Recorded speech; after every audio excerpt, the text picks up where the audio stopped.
नमस्कार. सर्वात आधी सर्वांना 1 मे आपल्या कामगार दिनाच्या खूप खूप शुभेच्छा. महाराष्ट्र दिनाच्या खूप खूप शुभेच्छा.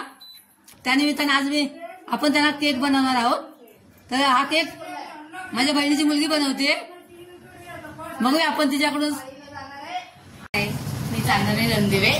आता आपण केक मँगो केक बनवायला सुरुवात करणार आहोत. त्यासाठी मी 1 किलो प्रीमिक्स घेतलेला आहे. हे व्हॅनिला प्रीमिक्स आहे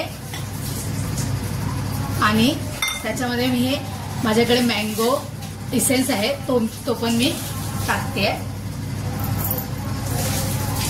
अगदी 2-3 थेंब टाकले तरी पुरेसं असतं. आणि मी पाण्यासोबत त्याला मिक्स करणार आहे. त्यामध्ये आपण अंदाजे हळूहळू पाणी टाकतोय जेणेकरून त्याची कन्सिस्टन्सी पोरिंग कन्सिस्टन्सी झाली पाहिजे. मी ह्या एका मोठ्या पातेल्यात केक बेक करण्यासाठी हे भांड प्रीहीट करायला ठेवलेलं आहे. बटर पेपर टाकून हे भांड तयार केलेलं आहे.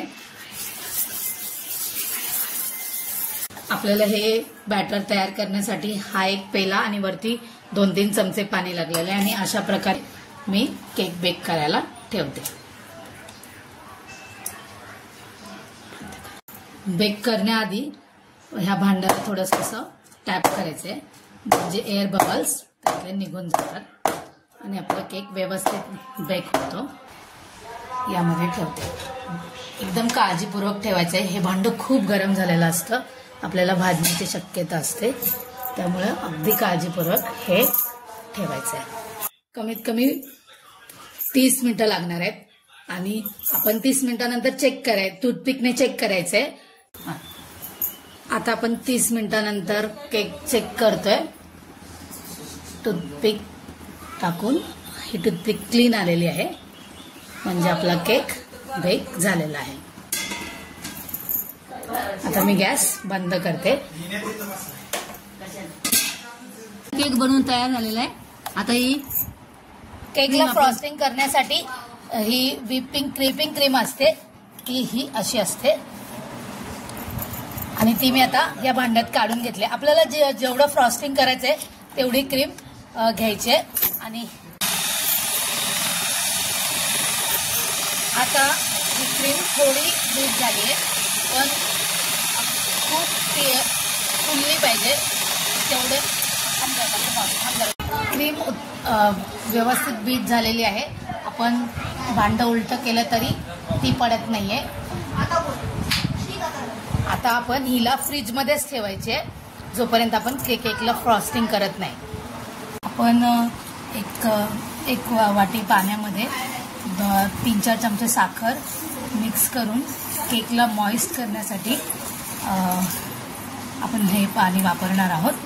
त्यामध्येच आपण थोडासा मँगो क्रश ॲड करूया. म्हणजे आता आपल्याकडे टर्न टेबल सुद्धा नाहीये त्यामुळे आपण हा जुगाड टर्न टेबल तयार केलेला आहे. आणि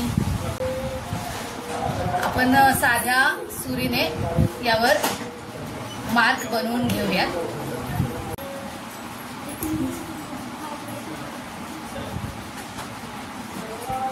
असा हा धागा त्या मार्क्स मध्ये घालून आपण त्याचे हा पहिला लेअर बनवला.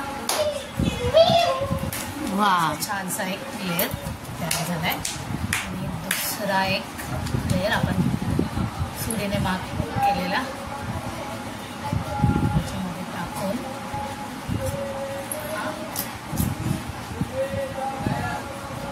असं क्रॉसमध्ये ओढायचं आहे. म्हणजे त्याचा अजून एक लेअर तयार. 3 लेअर केले होते त्यातला हा मधला लेअर सगळ्यात खाली ठेवायचा आहे.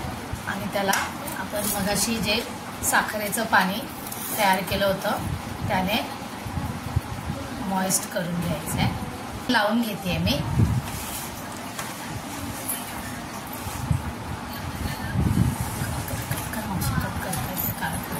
टेबल नसल्यामुळे मी हा जुगाड टर्न टेबल बनवलाय. त्याचा वापर करून व्हिपिंग क्रीम लावून घेते. त्यातला आपण मँगो केक बनवत असल्यामुळे मँगोचा क्रश आपण आता आपण जे 3 भाग केले होते त्यातला जो मधला भाग आहे तो आता आपण मध्ये लावायचा आहे आणि त्यानंतर व्यवस्थित लावून घ्यायचे म्हणजे आपल्या केकला हाईट छान येते आणि केक व्यवस्थित बनतो.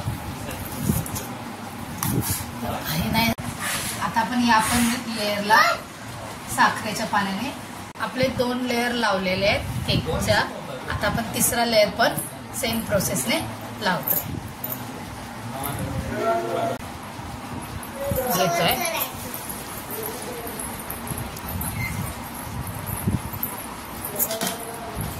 त्याला मॉइस्ट सुद्धा करून घेतोय. टर्न टेबल असल्यावर हे काम अगदी सोपं होऊन जातं. पण आता आपण जुगाडू टर्न टेबलने ते व्यवस्थित. टर्न टेबल नसल्यामुळे मी केकला टेक्स्चर डिझाईन केलेलं आहे आणि आता त्याला देखील त्याच्यावर आता डेकोरेशन करण्यासाठी मी न्यूट्रल जेल आणि पाणी घेतलेलं आहे आणि त्याच्यामध्ये लाल रंग टाकून मी लाल रंगाचं डिझाईन त्याच्यावर करणार आहे. मध्ये आपण तयार केलेलं न्यूट्रल जेल भरलंय आणि त्याच्याने मी अॅनिव्हर्सरी केक आहे म्हणून हार्ट शेपचे डिझाईन बनवते. न्यूट्रल डिझाईन केलेलं आहे. केकमध्ये एक छानसा ट्विस्ट आहे तो आपल्याला केक कापताना पाहायला मिळेल.